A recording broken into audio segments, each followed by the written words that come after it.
We're going to turn to page 571, where we have the waving of the Lulav.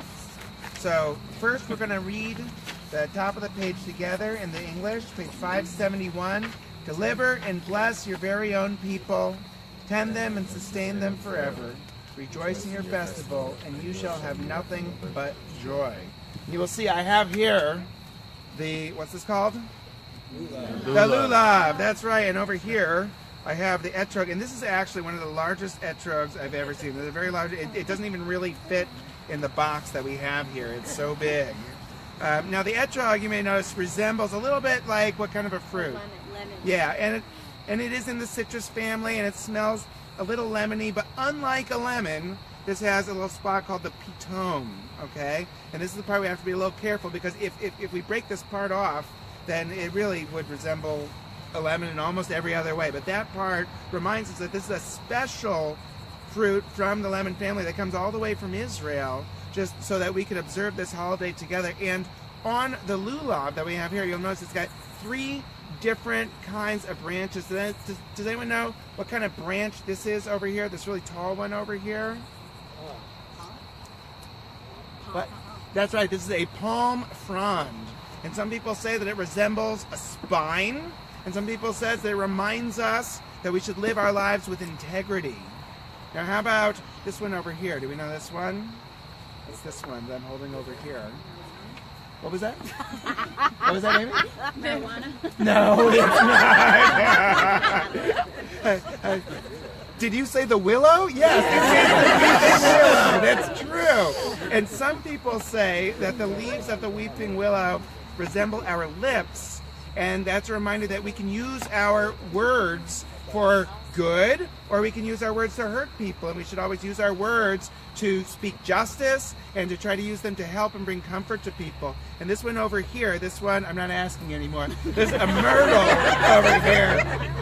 Myrtles, some people say that myrtles resemble eyes, and it's a reminder that we should always be on the lookout to see if there's anyone in need who needs help from us. So when I wave the Lulav and the Etrog, what I do is first I hold it upside down like this. I hold the Etrog in my left hand, the Lulav in my right hand, and I'll hold it upside down while I say the blessings, and then you guys are going to help me with the blessings, and then I turn it up this way, and I'm going to face east, and I'll go in all the different directions. You go east, and then you work your way around in a circle, and you go up towards heaven and down towards the earth.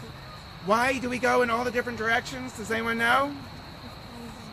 Are you raising your hand, or are you swatting a fly? Swatting a fly. Okay. Not a good night for questions.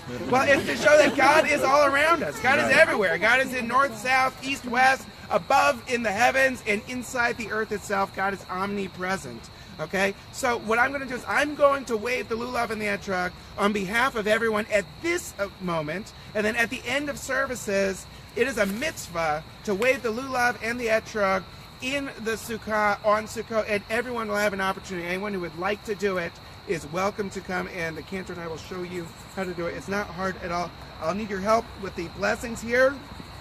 Baruch atah Adonai Eloheinu melech haolam asher kiddushanu b'mitzvotav v'tzivanu al netilat lulav. And the second one, Baruch atah Adonai Eloheinu melech haolam She'achiyanu v'kiyamanu v'higiyanu l'asman hazeh.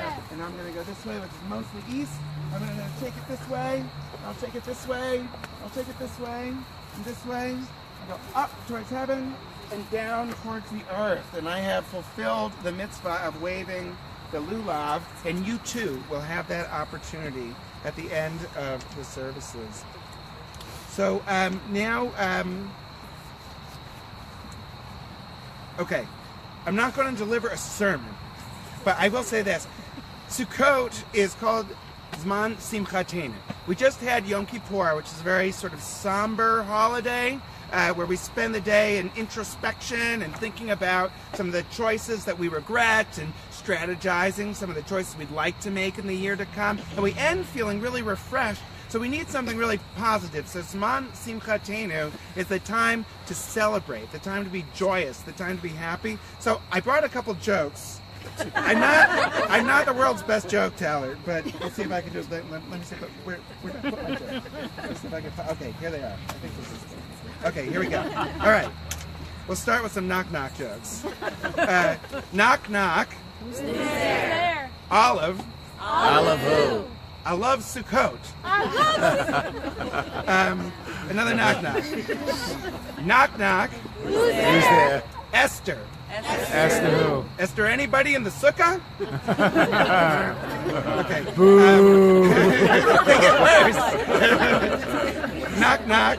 Did you test them out with the kids first? True. Gesundheit. Why do seagulls fly by the sea and not by the bay? Because they would be bagels. They would be bagels. Good answer. If the Jewish year is 5778 and the Chinese year is 4715, what do you call the first 1,063 years without Chinese food? Hunger. The Dark Ages. Did you hear the one about the 10 Jewish men who tried to share one meal at a kosher restaurant? No. They ordered the filet mignon. What do you get when Friday night's chicken dinner goes bad? You get fried chicken. Shabbatchilism. Although I like you should do. Okay. There's two homeless people sitting on the pavement in Ireland. One is holding a large cross and the other is holding a Star of David. And both are holding hats to collect donations from people walking the streets. As people walk by, they lift their noses at the guy holding the Star of David, but they drop money in the other guy's hat. So soon one hat is nearly full, while the other hat, the Jewish hat, is completely empty. A priest watches and then approaches the men. He turns to the guy with the Star of David and he says, "Don't you realize that this is a Christian country? You'll never get any contributions in this country holding a Star of David." And the guy holding the Star of David then turns to the guy holding the cross and says, "Jacob, look who's trying to teach us about marketing." That might have been the best one. Yeah, that was the best one. Joshua don't quit your telephones drink, Rabbi Jacob. David, and he says, "Rabbi, I know tonight is Kol Nidre, but tonight is a very important game for the Mets. Rabbi, I'm a lifelong Mets fan. I've just got to watch the Mets on TV." Rabbi David replies, "Joshua, haven't you ever heard of a DVR?" Joshua's surprised. He says, "You mean I can record Kol Nidre?" Actually, we do record Kol Nidre. You can watch it on our website. Okay, last one. Ruthie, a little old lady, gets onto a crowded bus in Brooklyn in the middle of a heat wave, and she stands in front of a seated young girl. Holding her hat to her chest, Ruthie says to the young girl, "If you knew what I have, you would give me your seat." The girl gets up and gives up the seat to Ruthie. The girl then takes out a fan and starts to fan herself. Ruthie looks up and says, "If you knew what I have, you would give me that fan." The girl gives Ruthie her fan. A short while later, Ruthie gets up and says to the bus driver, "Stop, I want to get off here." The bus driver tells her that he has to stop her at the next bus stop, that this isn't a bus stop in the middle of the road.